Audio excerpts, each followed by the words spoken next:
Hello and welcome back to Radio Free Urbanism, friends. This is a podcast about urbanism and stuff. I am one of your hosts, Alex Williams, and I'm joined here today by two delightful, wonderful people. First, Ethan Myers. Say hello. Welcome to the show, everybody. It's so great to be here. You folks are wonderful, and it's great to be here. A little buttering up. Can't butter up the audience enough because this is such a great show. It's true. And Nick is also here. Nick Laporte, say hi. Hi, I'm not going to butter you up, everybody, but welcome back. You heard it here first, folks. Nick does not love the audience. He's not interested in those damn parasocial relationships. But I want to say special hellos to Skitch, Austin, Jen, and Sean, who are joining us in the live chat. You can also join us in the live chat for $1 a month over on patreon.com/radiofreeurbanism. Jen, you said you feel rejected in the chat here. I listed you. You were in there. I'll go back and listen to it, too. I think she said she felt rejected by Nick not wanting a parasocial Oh, she feels rejected by Nick. Oh, okay. Yeah. Well, welcome, everybody. We're stoked to have everybody here to chat about urbanism and stuff. Nick, why don't you take us away with an update? Yeah, this is some stuff. So last week I was on my way to work on my electric scooter and it just died. It died. I don't know what happened. I don't know. It was no whimper and just boop, just turn off the switch. Done. I was going downhill. Good thing it has mechanical brakes. I stopped. I was like, that's weird. Try to turn it back on. It just gave me a beep and then it's off. And then that's all I've gotten so far. That was last week. I haven't bothered to replace it or go bring it into the shop yet because I have a bike and everything's fine because I can bike. So yeah, it's not that big of a deal, but it's interesting to think about because, when you have like an e-bike or something, if that happens, you can still get to where you're going. But on that thing, it's like a 60-pound scooter. It's got suspension. It's really high. Mm-hmm. Trying to kick that thing is like not easy, even for someone who's taller like me. It was not easy to get to work. I basically walked it to the rest of the way to work, which took me 15 or 20 minutes. It wasn't a big deal, but yeah, it's a blessing in disguise because I'm biking more. And considering winter starting, that's probably a good idea. Just because what happens in the winter. Started to pack on the pounds. Especially we just had Thanksgiving this past weekend. Yeah, I already need to work that off. So yeah, it's interesting. That's one big aspect why I way prefer e-bikes over e-scooters. I mean, I have a long list of reasons why, but one big thing, if your e-scooter dies, you're hooped. Even my e-scooter, it's very light, it's very small, but pushing it or like kicking it along does not work. Like if it dies, I've had that happen a couple times when I've been testing the range on it. If it dies, you're just walking it. Like there's no point in kicking it along. So that sucks. I cannot personally wait until I have an e-bike because those are the best of all the worlds. I would think so. I mean, yeah. I would have to agree. Yeah, Ethan. Even a nice 60-pound e-bike, I mean, you can still pedal that thing, and while it's not going to be comfortable, you're going to survive. Yeah. You'll anyways, I just want to bring up that the transit app, which I use for tracking live transit and planning routes and stuff like that to get around, they recently had an update, and it had some interesting pros and cons to it. But one thing that I had to absolutely notice about it was one of the settings allows you to prefer different modes over other ones. So that way you can stack priority. So if you want your route to prefer biking, you can do that. If you want your route to prefer buses, you can do that. If you want to prefer it walking, you can do that. And the setting for bikes is called 2 wheels. So I just wanted to bring that up because we are the 2 Wheels Good Show. I mean, at the end of the day. Yeah, I just wanted to bring that up. They do have to fix the fact that you can't name yourself anymore in the app. You have to settle on a default name, but overall, is it like good update. Randomly generated? What is that? Yeah, normally the name's randomly generated, but before you could change your name in the app. But so you like Jose Gonzalez or something like? No, it's like, not your name. It's usually it's like Reddit regeneration. Yeah. Okay. Kind of names. So if you were ever in Vegas and you saw legalized bus names or bus lanes on your route, that was me. But apparently, I think it's done. Just dope it. Yeah.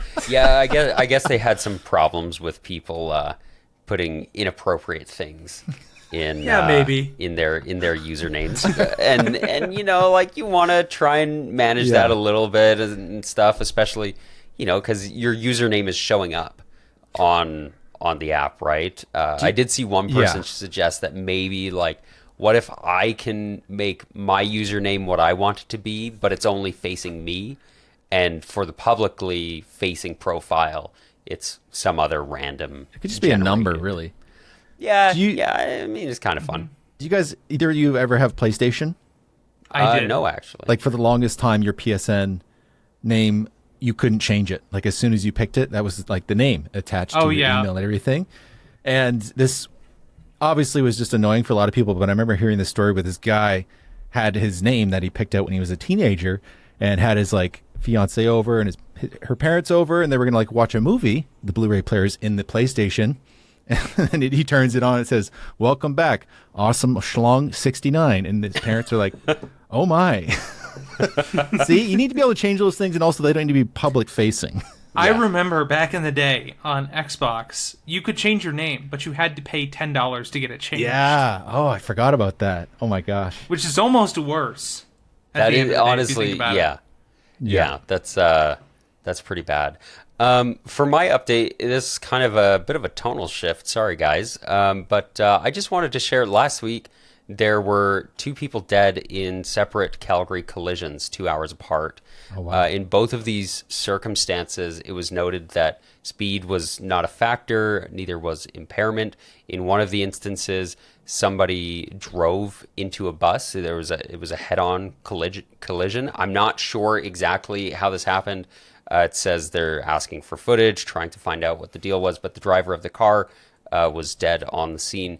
And then in the north, actually not too far from where I used to live, just on Charleswood Drive, a man was struck by an SUV, and both men were in their 60s, and obviously the pedestrian died there. And so I want to note, like, in both these circumstances, speed was not considered to be a factor. It's not expected to be a factor. Neither was impairment. And I just wanted to kind of say, like, these are big things with mass. You don't necessarily have to be using them irresponsibly or wrong or too fast given, the speed limits on the road that you're driving on in order for something to happen. And so I think when we have conversations about this stuff, it's important to remember, like, these are tools that we need to use well and use responsibly. So I just wanted to highlight that, and at the same time highlight that we have an infrastructure problem in general. And so I'm going to get more into that conversation once we get into my news story here. But yeah, I just wanted to mention that as a bit of foreshadowing, kind of put some thoughts and ideas in our heads before we get to my story, which will be story number 2. But first, let's go to Ethan. Well, yeah, what? Can I just say something about that? It's interesting because you always see that about speed not being a factor, and I understand they're coming from the perspective of saying, hey, it wasn't, like, excessive speeding wasn't the factor in this case, but I think we need a shift in the way we present these things, because obviously it was. Obviously it was. If they were going slower, as in speed in the factor, they would still be alive. And we're going to get into that. Okay, I have a news story that highlights that. No, you're good. You're setting us up well. Ethan, your story. We're well set up for that second story, but our first story is actually something that's very exciting.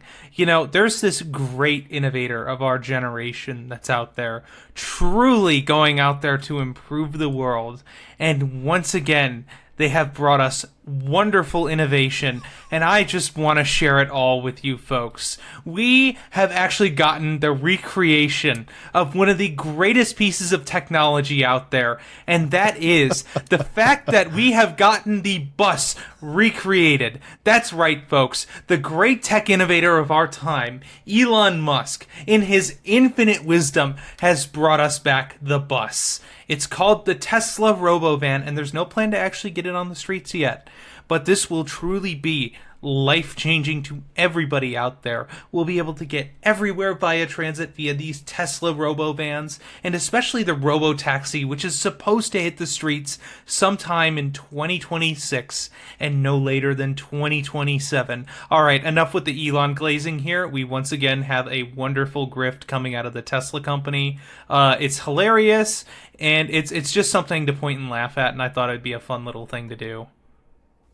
I have been waiting for a sci-fi looking robo never gonna happen bus.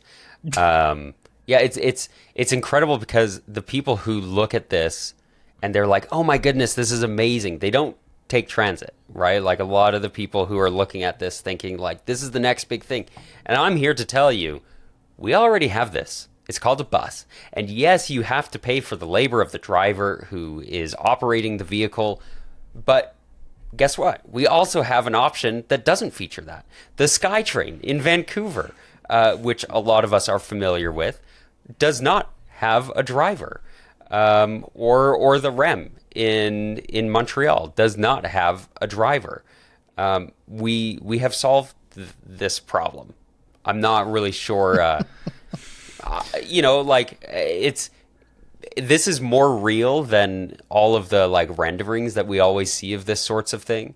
It's just more of the same when really we need to be focusing on the basics, on the things that we know work, instead of wasting our time with these. Honestly, it looks kind of cool, but the over sci-fi-ified robo bus that doesn't actually work. Yeah, I mean, they've been promising the same thing for a decade now, which is actual self-driving cars. Have they figured it out yet? I don't think so. Here's the crazy It's always just around the corner. There are self-driving cars. There's like Waymo. Yeah, they've been beaten to the tech, yeah. But they're not that good. They have a lot of problems still. I ran into one the other day where Did it run into you actually, or you ran into it? No, it more or less I ran into it, but it was blocking the crosswalk. So I gave it a nice little slap on the hood, and I wasn't being light-handed. I'm pretty heavy-handed when it comes to that stuff. But I was walking. I didn't even know it didn't have a driver, and I'm like, oh man, this is a car blocking the crosswalk. And then I look at, I'm like, I'm gonna let this person know that they shouldn't be blocking the crosswalk because that's just what I do. But I notice there's no one in the driver's seat, just no one in the driver's seat. So I had to give them the nice little slap, and I didn't even know that they were doing autonomous cars in my area. And it's kind of crazy how we're so chill with this just being on our streets. Like, we don't get a choice with this one. A lot of the times it's city councils are just like, go for it. No regulation, really. It's just kind of, they just let it go. Well, and I mean, we all want to be innovators, right? Like, we all want to support our tech sectors and, like, innovate and change things, because I mean that's how we have everything that we have, right? The way that us three are able to talk over microphones from thousands of miles apart, and then we have a live chat going where people from anywhere in the world who are signed up on Radio Free Urbanism on our Patreon page, patreon.com/radiofreeurbanism, by the way, where people from all over the world can interact and do this sorts of thing. We can share our screens, we can laugh at these things. Like, we want to support innovation. We want to support tech development. But what's frustrating is that we know again and again that we have stuff that works.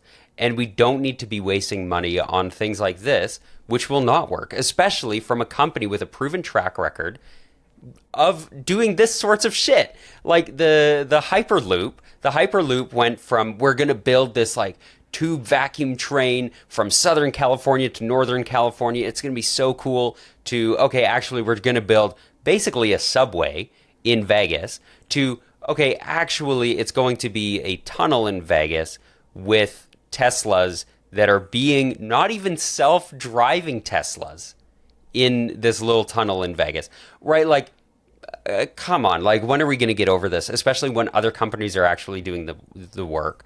I'll also highlight real quick. Sean in the live chat says, "Hey, step by step, he is getting closer to Tesla trains. So maybe at some point we'll get some cool futuristic looking trains from Tesla." Wasn't Tesla forced to build a train to one of their factories in Germany? Oh, I don't know. I hope don't know. so. I think I heard about that. They were like, they had one of their Tesla factories out there, and it was like a requirement by the local German government that they were like, hey, yeah, you got to actually build transportation to this factory. Yeah, That's what I remember. But yeah, I mean, it's always funny thinking about how close these people just get to the idea of trains and public transportation and miss the mark so fast or so hard. They are this close. yeah, This close, and they always disappoint because, well, for one, they're profit driven, so they got to make all their money. But two, it's just the big picture is just being missed so narrowly. yeah, yeah. And we can do so much better. Yeah, Nick, what do you think? About this, it's not a bus even. Like, is it? Like, how many seats are in this thing? I think it's like it's not 10? it's like a crappy version of a bus. Yeah. I think calling it a bus is giving it a little too much credit. Yeah. I mean, you could say it could be better than just a self-driving taxi, like a 5-seated vehicle that's only going to drive around one person most of the time. This could be better than that as far as space saving, but really, come on, guys. This isn't going to happen. This is just some kind of tech presentation. These things happen every year. Like, you go to CES in January in Las Vegas every year, and there's so many things that are there, and some of them are pretty cool, but a lot of the things never really actually make it to market. And I feel like this is just another one of those things, especially coming from them. We've seen, like, year after year, Tesla overpromising and under delivering on the technology. I love their concepts because they're just so out of touch with the average person that one drives and two uses public transportation. So I just thought it'd be a fun little highlight. And a lot of the media companies that are out there even now love to hype up this kind of stuff. There's definitely some that have actually become more skeptical, but I went over to this photos from Motor Trend, and they're sounding pretty excited about this thing. So, well, good for them. That. Yeah, exactly. Good for them. Good for them for hyping this up, and surely this one will hit the roads eventually. Eventually, I'd be interested to see what the execution plan on how this would operate on your road network, right? Like, I'm assuming that you would have some sort of app that you're able to hail it, but there's probably going to be a limited number of them, and then you have to have a planned route, right? Like, it might not necessarily come down your cul-de-sac. You might have to go out onto the collector road. Really, the way it's going to be is like a bus with like a slightly variable route, right? That's kind of the vibe I'm getting from it. So I'm not sure what gap this fills in the market that can't be filled better by our transit systems existing. Probably none. Yeah. But yeah, that's all I got to say on it. Yeah. Well, thanks, Ethan. We always appreciate a good laugh. Now we're going to get a little bit more serious, and we're going to talk about roads and infrastructure and some of the boring stuff. But the things that affect us. You heard it here daily. first. Alex said it's boring. No, I mean, people say it's boring. People say it's boring. We're going to talk about infrastructure.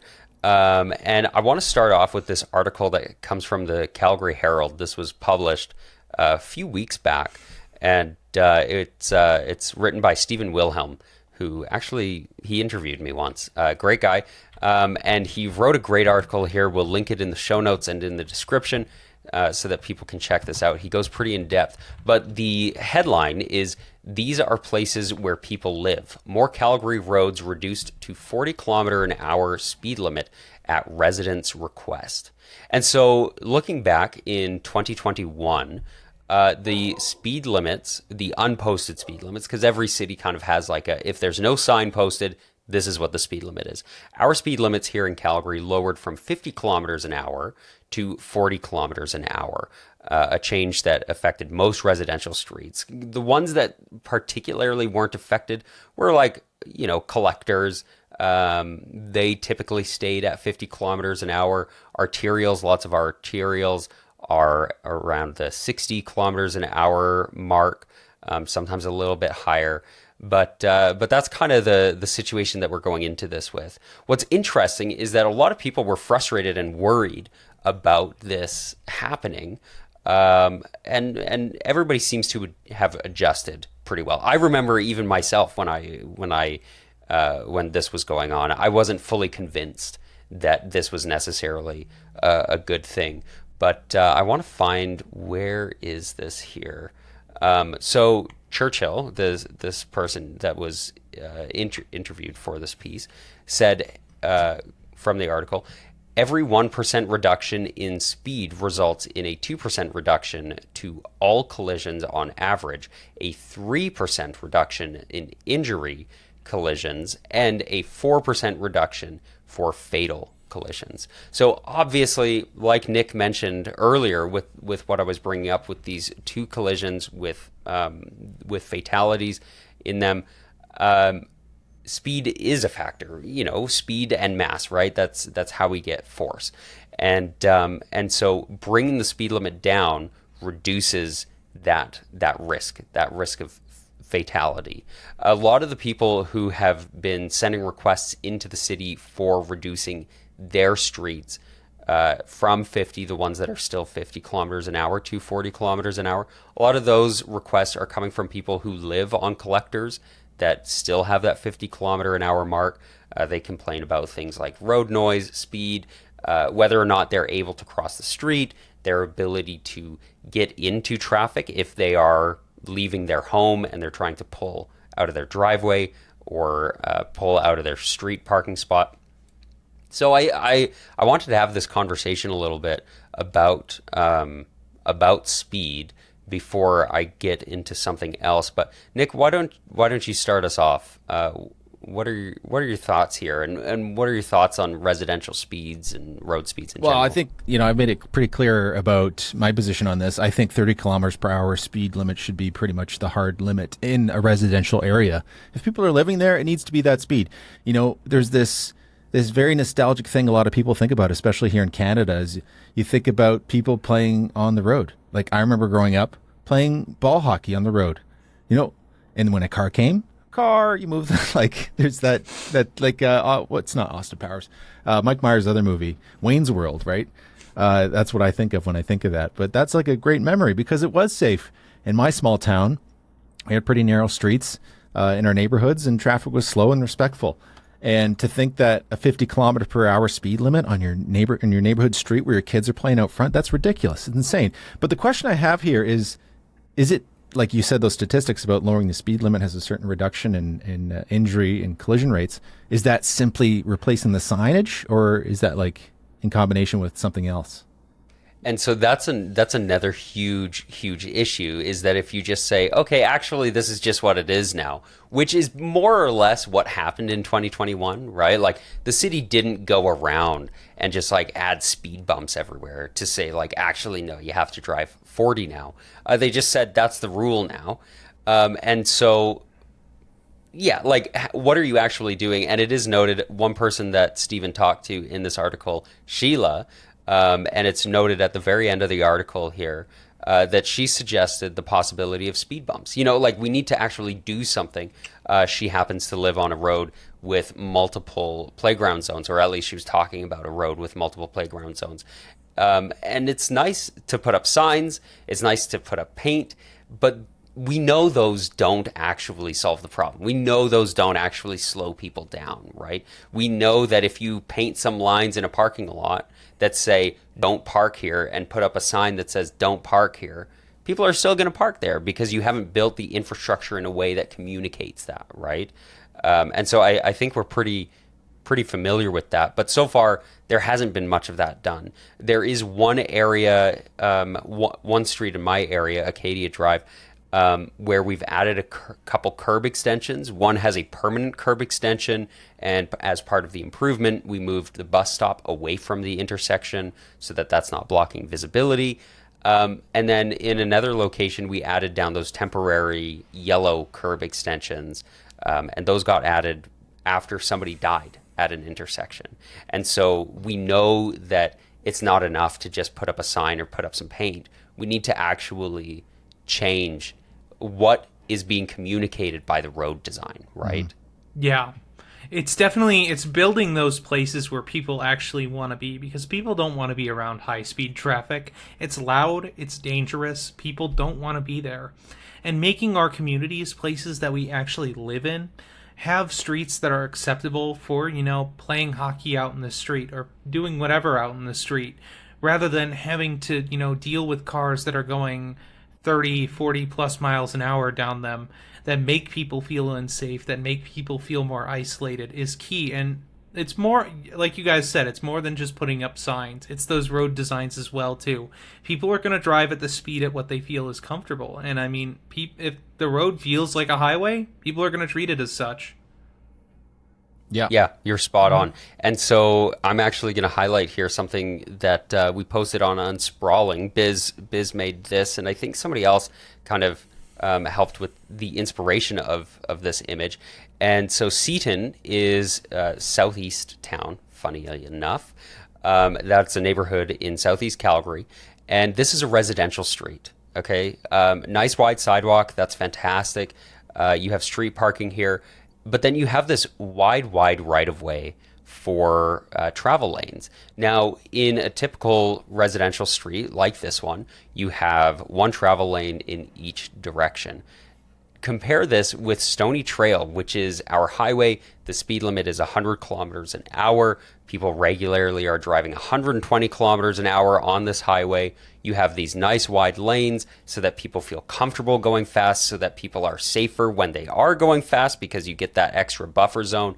You have these wide shoulders just in case somebody needs to pull over, right?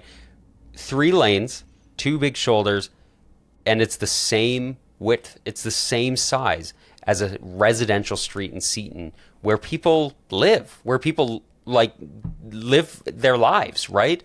And then we expect people on this street to be going either 40 kilometers an hour or 50 kilometers an hour when we've provided them with the space. By the way, only 2 travel lanes on this road, not 3. We've provided them with the space to be going 120 kilometers an hour comfortably, right? Like, this is not how we want to build our infrastructure. And so, yeah, I wanted to highlight that in particular, which leads me into this next segment of the conversation, which is our failing infrastructure.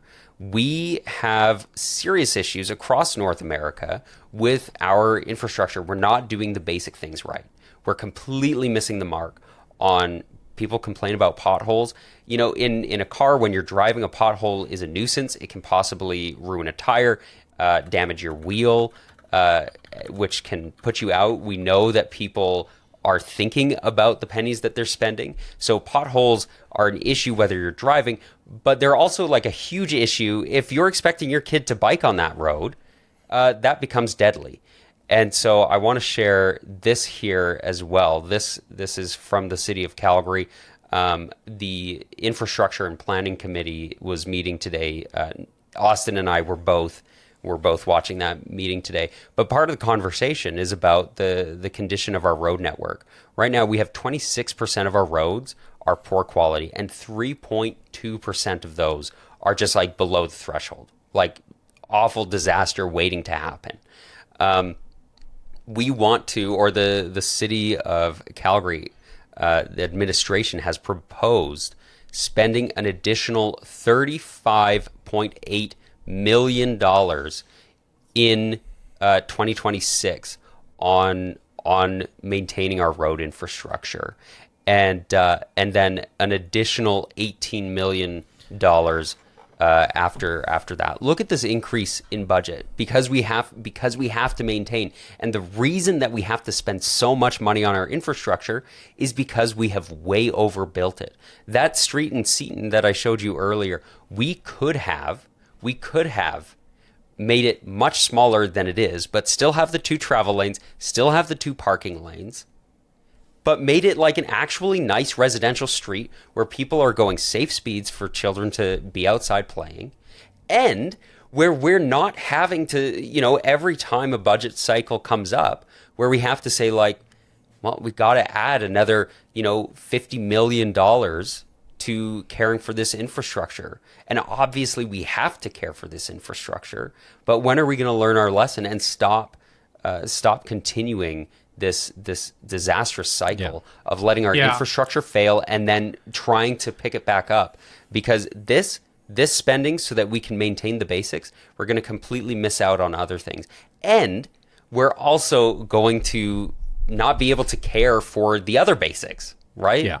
So that's my tirade to kind of set the tone for the rest of this conversation here. Like the perfect name, and I think right on brand for Unsprawling to talk about the problems with sprawl, and this is one of them, right? You're making bad bets.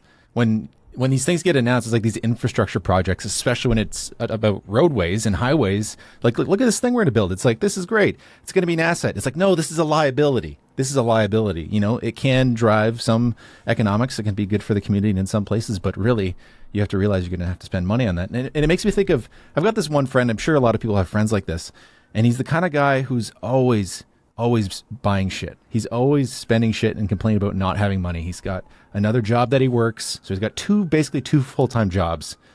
And he's always, I'm always so busy. He's like, I'm so tired. I'm like, dude, stop buying all this useless shit.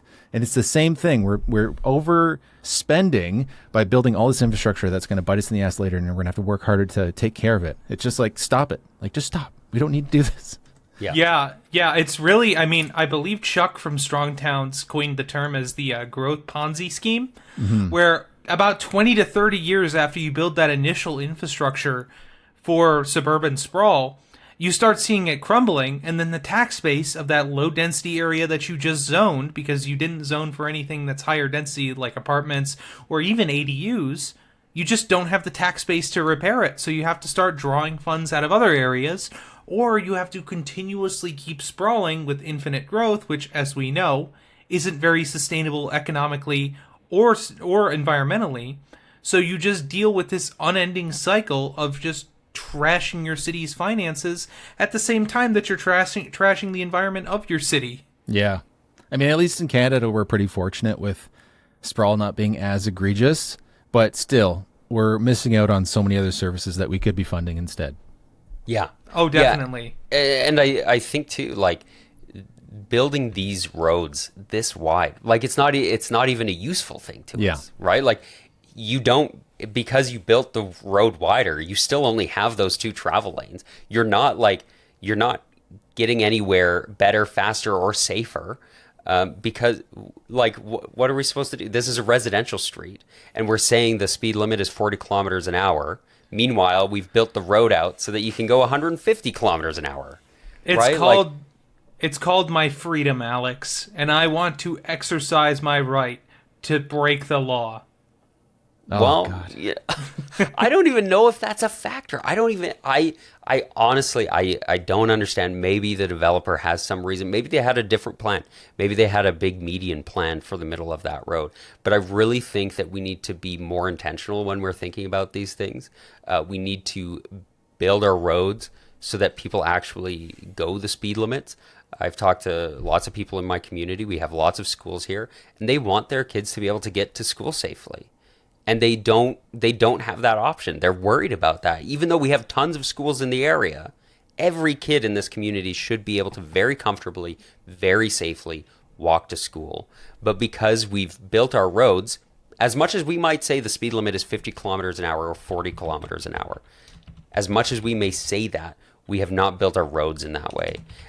And the bill is coming due, both with lives and with money. And so I think we need to take this far, far more seriously than we have been. And so hopefully we'll continue on that. I don't need to rag on this anymore.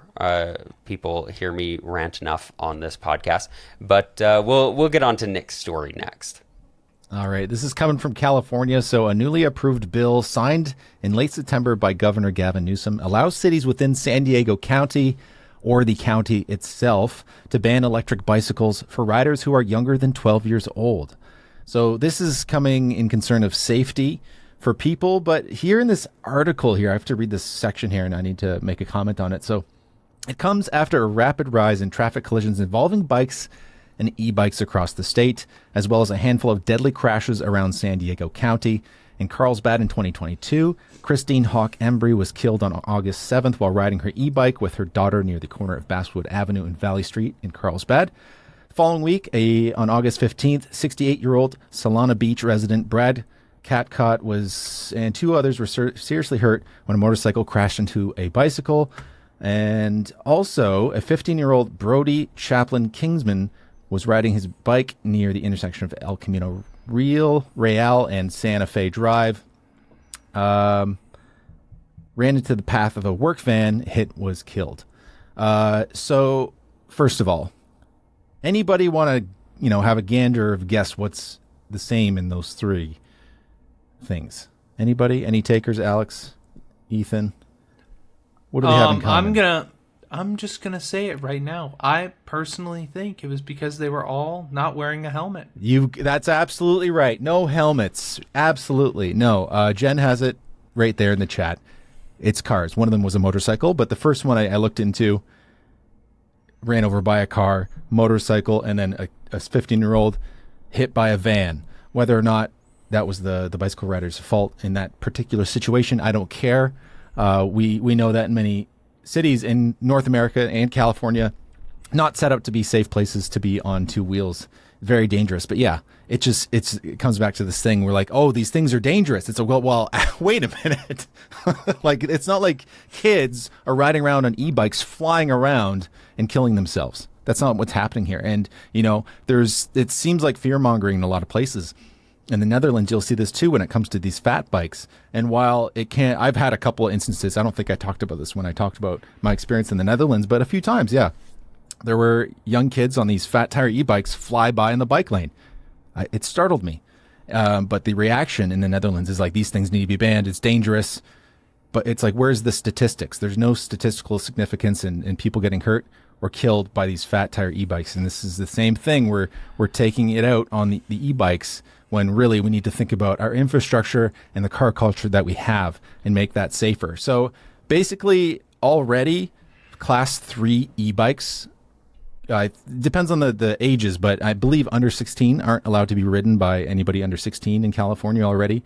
So class 1 are e-bikes that are pedal assist that go up to 20 miles per hour. Class 2 are pedal and throttle assist up to 20 miles per hour. And class 3 are pedal and throttle assist that go up to 28 miles per hour. So that's 45 kilometers per hour, I think. Now this lets the county, at least as this trial project, to ban those all classes 1 to 3 for anybody under 12 years old. Which again, I don't know. What do you guys think? At first glance, I'm like, is this should a kid really be on an e-bike? Class 3? I don't think so. Even a class 2? Not really. Class 1? Even then, I'm like, that's a lot of power for a 10-year-old to be riding. If we're talking under the age of 12, I could totally understand, not allowing kids to ride those just purely because they're not developed enough. I honestly, at the end of the day, we're just probably a better idea for safety, but I don't think that this is coming from the right space. I think that they're banning it just purely because it's really just fear-mongering e-bikes. And if we did the same thing with cars, then hey, we would be a lot better in terms of our urbanism around the US and North America in general. But yeah, I agree with banning e-bikes for kids under 12. I just don't think it's being done for the right reasons. Yeah. What about you, Alex? Yeah, that's interesting. I'm not typically a fan of outright bans of things, and with e-bikes, I'll say as well, I prefer pedal assist. I think pedal assist is much, much better than throttle.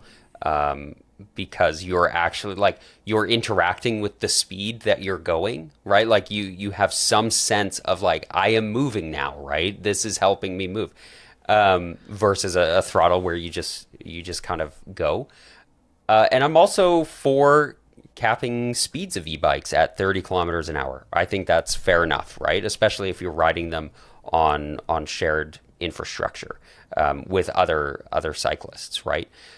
So I can get that. And then, yeah, with the kid thing, I think kids should be able to get to the places that they want to go, under their power. And I can see how e-bikes can do that. So I don't know if I necessarily think that an outright ban is the solution.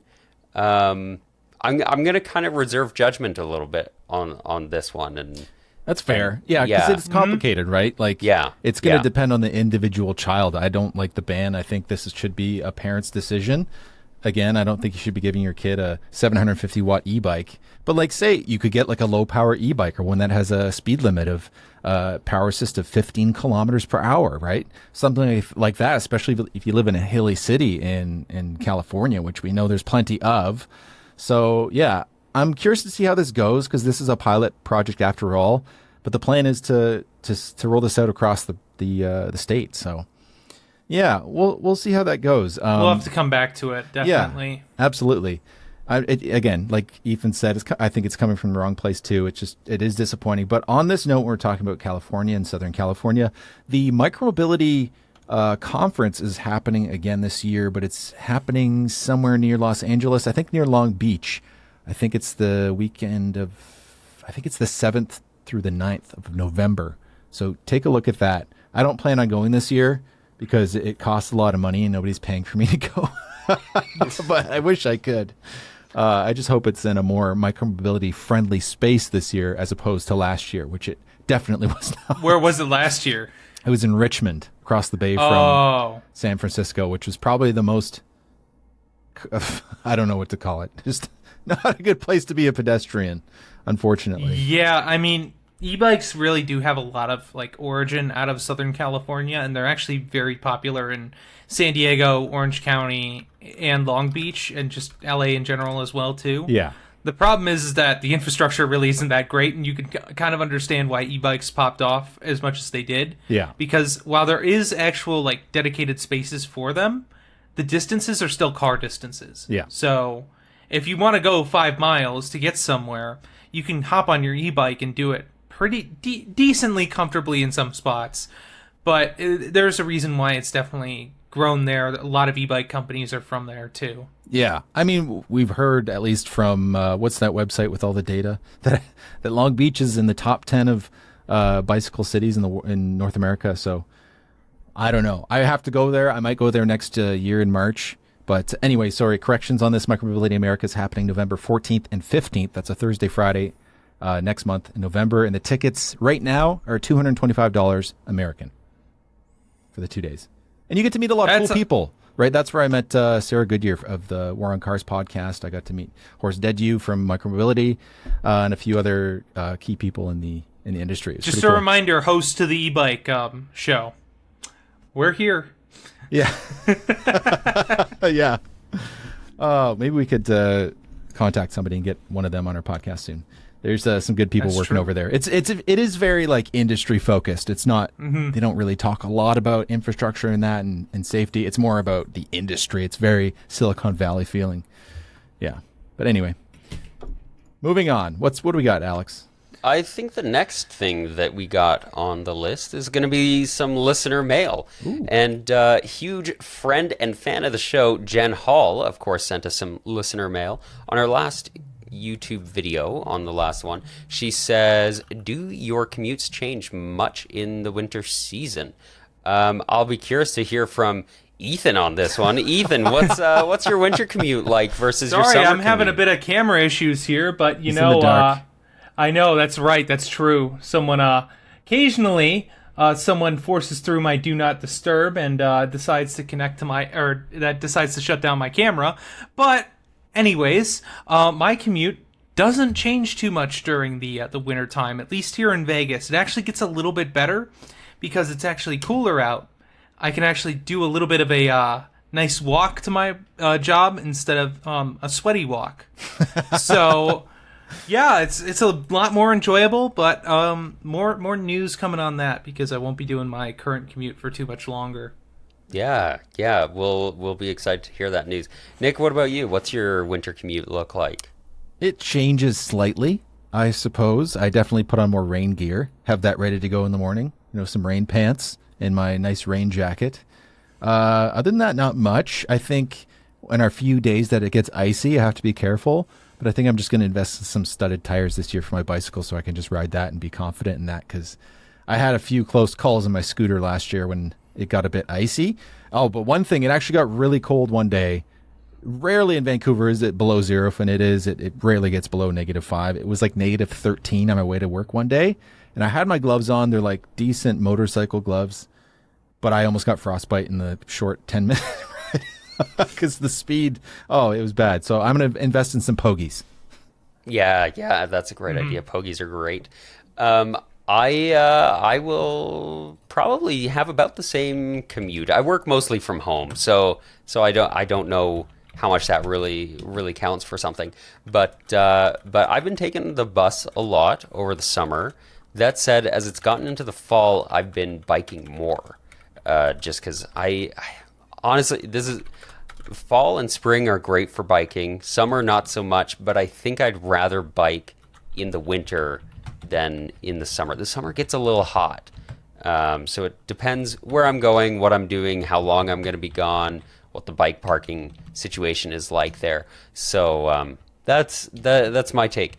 Our next comment or question comes from friend of the show Reese.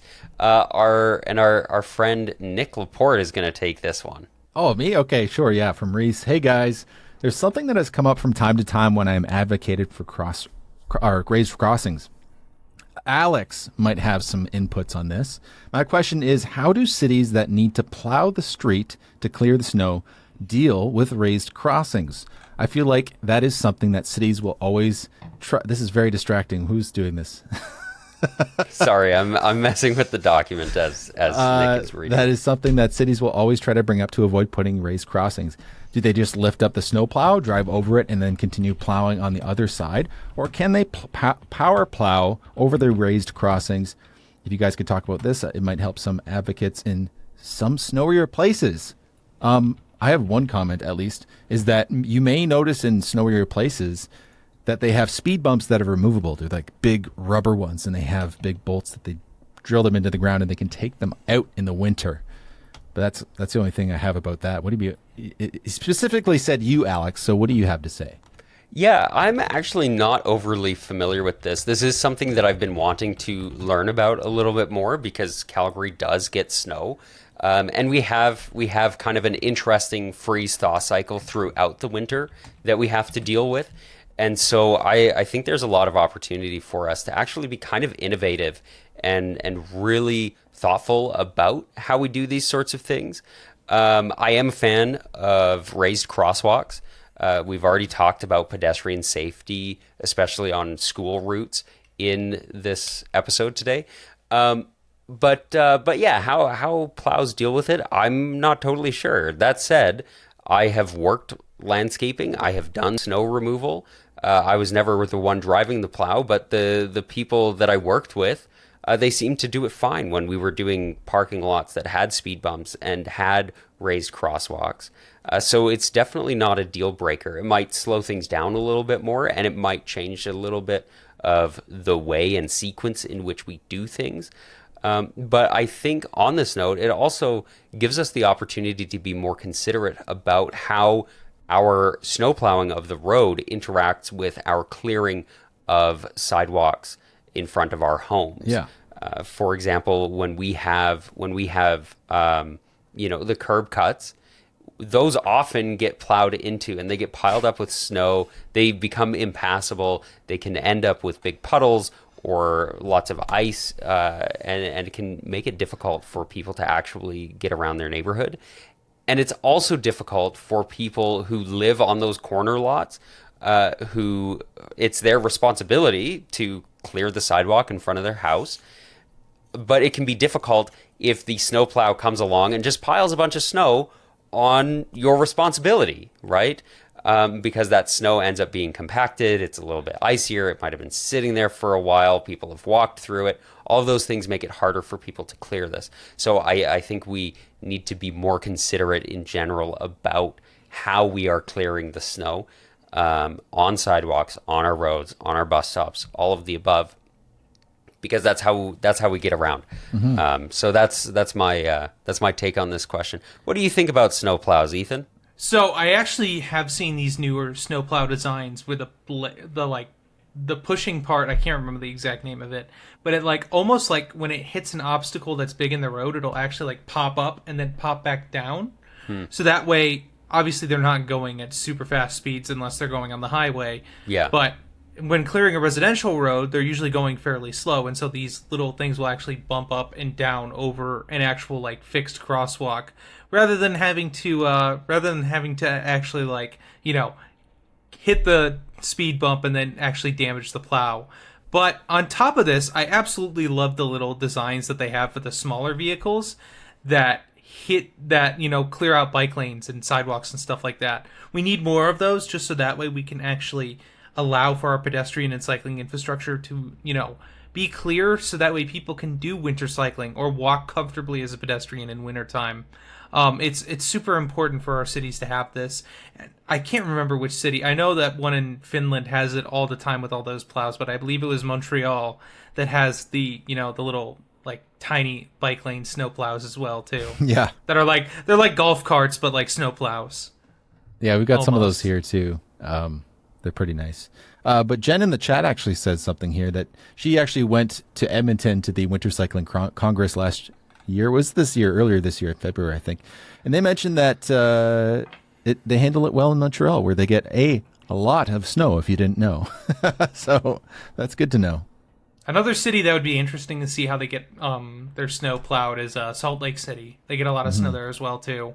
One of the more snowy cities on the West Coast, and it would be interesting to see how they're clearing their bike lanes as well too. But probably not to the same extent as Montreal. But Yeah. Yeah. I think there's lots of lessons to be learned and different ways to do it depending on your city's climate patterns. I think that's a great question. Ethan, do you want to take this last one from our friend Absolutely. Skitch? This piece of listener mail comes from a friend of the show, Skitch, and they said, "Hey guys, I won't be able to make the next few live episodes due to work conflicts," frowny face, "but if you wanted to participate in the show, so I still have a question. If it were a perfect world, what arterial road in your community would you like to see entirely protected bike lane on? In Phoenix, I'd like to see a concrete protected bike lane down 7th Street. 7th Street is one of the roads that has reverse lanes that Ethan talked about on a previous episode.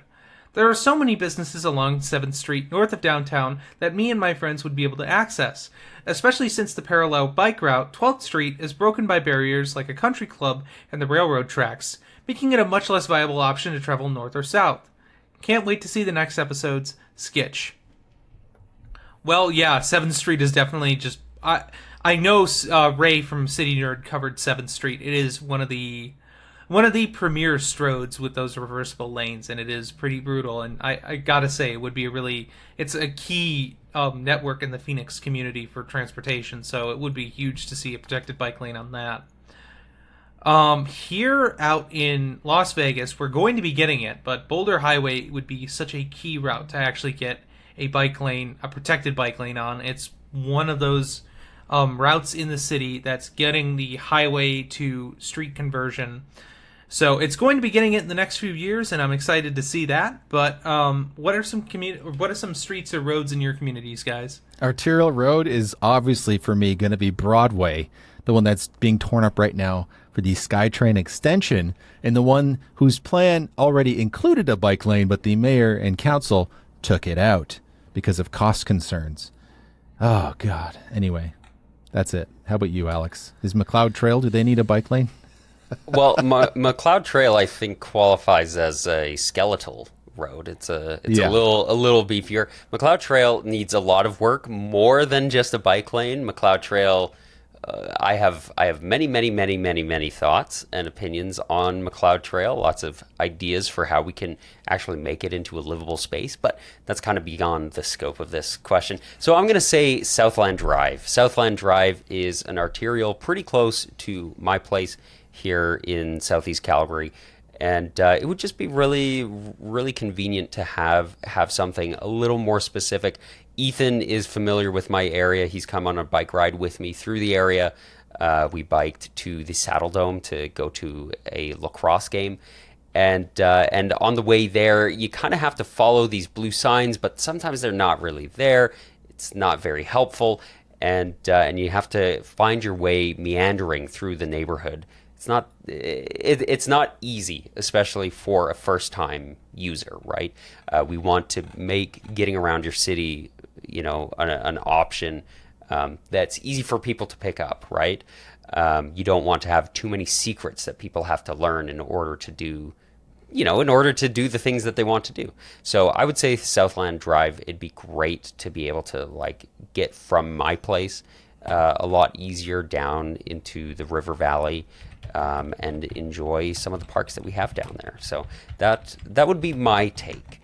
Yeah, but I guess that's it. Is that the end of the show? Nick, do you want to? I have an update we can quickly go over. So I've got a couple things I need to talk about. So update. So we talked about the Ontario provincial government implementing something that would require, or at least basically ban bike lanes from being built on roads if they took away car lanes.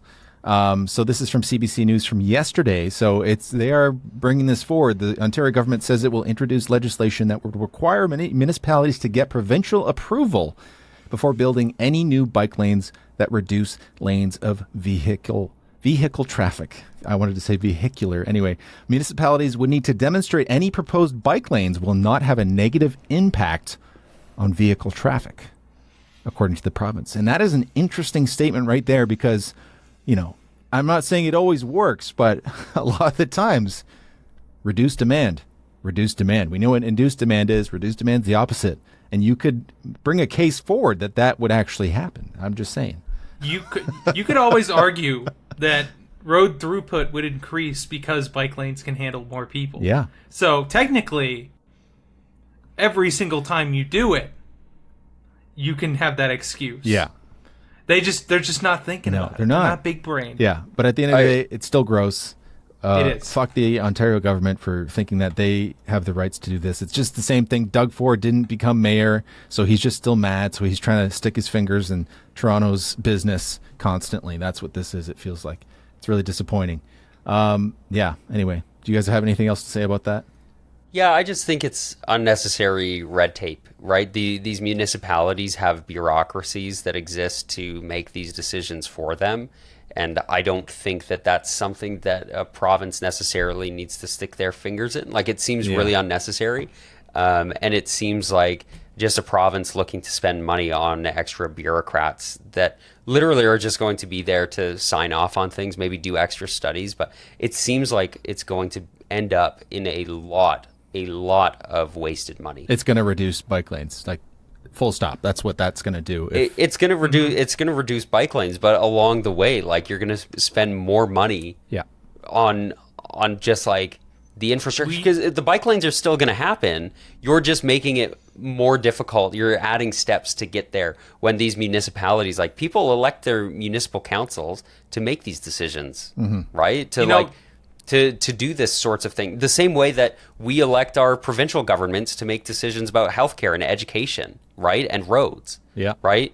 Meanwhile, we are electing our municipal governments to make decisions about our sidewalks and our streets and our tree canopy and things like that, right? And so it seems like a weird overstepping for no reason, just a lot of wasted money, and that's disappointing.